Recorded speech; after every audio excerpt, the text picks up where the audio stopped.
ঘাটাল নাম শুনলেই চোখে ভেসে ওঠে জলমগ্ন এক পরিস্থিতির কথা। আর সেই ঘাটালেই এবার পরিস্থিতি পাল্টাচ্ছে। ঘাটালের মানুষ এলাকা ছেড়ে অন্যত্র চলে যাচ্ছেন, বাড়ছে পরিযায়ীর সংখ্যা। ঘাটালের জলের কারণে পাল্টাচ্ছে রং।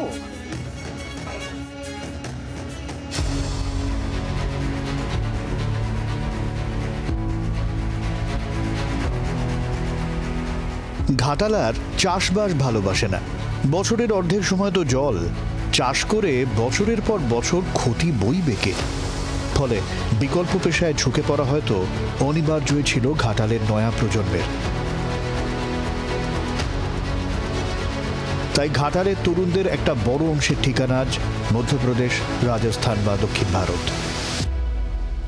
বছরে একবার ফসল ফলিয়ে এখন যা কৃষিকাজের অবস্থা, সেখানে কিন্তু একটি সংসার চালানো সত্যিই কঠিন ব্যাপার। বেশিরভাগ মানুষ কিন্তু ভিন রাজ্যে সোনার কাজের সঙ্গে যুক্ত একটা শ্রেণীর মানুষ। আর অনেকেই বিলিয়ান যারা, তারা তো বাইরে চলে যাচ্ছেন ডাক্তার বা ইঞ্জিনিয়ার হয়ে, সেটা সংখ্যাটা কম। কিন্তু সিংহভাগ মানুষ কিন্তু কৃষিকাজ ছেড়ে দিয়ে তারা বাইরে চলে যাচ্ছেন সোনার কাজ বা এই ধরনের কোনো কাজে।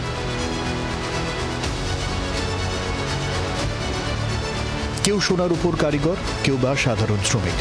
বছরের পর বছর এই পরিযায়ী পরম্পরা দেখে দাসপুরে সোনা হাব তৈরি করেছে সরকার। কিন্তু ভিন রাজ্যে সোনার কাজে হাতে আসছে বাড়তি অর্থ। ঘাটালের বাণিজ্যের ইতিহাস প্রাচীন, সময়ের সাথে সাথে তা পাল্টেছে। এবার পাল্টানোটা চোখে লাগছে বড়। হাতে কাজ কারিগর হিসাবে বানানো, তারা বানায় গয়না বানায়, সব নানা রকম গয়না, A to Z গয়না। যত ঘরে, প্রত্যেক ঘরেই মানে ছেলেরা পাবেন। এরা কোথায় সব? এরা সব বাইরে, দিল্লি, ক্যালকাটা, বোম্বাই, হ্যাঁ, চারদিকে মানে আমাদের ওয়ার্ল্ডে, এমনকি বাইরেও পর্যন্ত গেছে, দুবাই আরও ক্যান্টিন সবাই গেছে, সব গেছে। কৃষি ভিত্তিক যে এলাকা, প্রপার ঘাটাল শহর না হলেও ঘাটাল সংলগ্ন এই দাসপুর 1, দাসপুর 2 এবং পাশাপাশি চন্দ্রকোনা, এই অঞ্চলগুলিতে যে কৃষিভিত্তিক মানুষের জীবনযাত্রা, সেই জীবনযাত্রা থেকে পরিযায়ী শ্রমিকের ক্ষেত্রে, বিশেষ করে স্বর্ণশিল্পের পরিযায়ী হিসেবে দাসপুর 1 এবং 2-এর কৃষি পরিবারের ছেলেরা বেশি সংখ্যায় তারা যাচ্ছে। তাদের সংখ্যাটা প্রায় বলা যেতে পারে দাসপুর 1 এবং 2-এর পরিবার পিছু 1-2 করে আছেই। ঘাটালের গ্রামের কাঁচা বাড়িটা গাছবাড়ির আদলে দোতলা পাকা বাড়ি হয়ে যাচ্ছে, যেখানে পড়ে রয়েছেন বৃদ্ধ বাবা মা, যারা মূলত চাষবাস করতেন।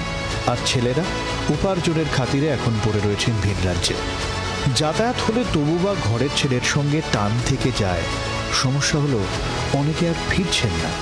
এখনকার যে সমস্ত ছেলেমেয়েরা, তারা আর এত রিস্ক নিতে ভালোবাসে না।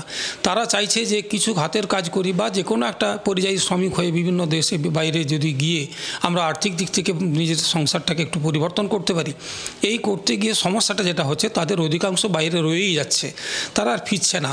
কারণ এখানকার যে অসুবিধাগুলো, তার তুলনায় তারা কষ্ট করে হলেও সেখানে হয়তো কিছু সামর্থ্য অর্জন করতে পেরেছে বলে ভাবছে ভবিষ্যৎ প্রজন্মকে সুস্থিত করতে পারবো, সেই জন্য ওখানে থেকে যাচ্ছে। এর ফলে ঘাটালের যে মানুষজন, তারা কিন্তু খুব বিপদগ্রস্ত হয়ে পড়ছেন। কারণ এই বিশেষ করে বয়স্ক ব্যক্তিরা, তাদের ছেলেমেয়েরা যদি তাদের পাশে না থাকে, তাহলে তাদের দেখাশোনা করার সুযোগ নেই। তাহলে এটা একটা বিরাট সমস্যা তৈরি হচ্ছে। ঘাটালের বন্যা জমির চরিত্রের বদল করেছে বলা যেতে পারে। আরও দিন দিন উর্বরতা বৃদ্ধি পাচ্ছে চাষযোগ্য জমির। কিন্তু প্রশ্ন হলো, ভবিষ্যতের ঘাটালে চাষটা করবে কে? বিকল্প পেশার সন্ধানে এখন পরিযায়ী ঘাটালের যুব প্রজন্ম। তাই দিন দিন একেবারেই আর্থসামাজিক পরিকাঠামো বদলে ফেলছে এই শিলাবতীর পার। জি24 ঘন্টার জন্য ক্যামেরায় দীপের সঙ্গে কমলাক্ষ ভট্টাচার্য, ঘাটাল। বাংলার আওয়াজ, বাঙালির আবেগ, জি24 ঘন্টা।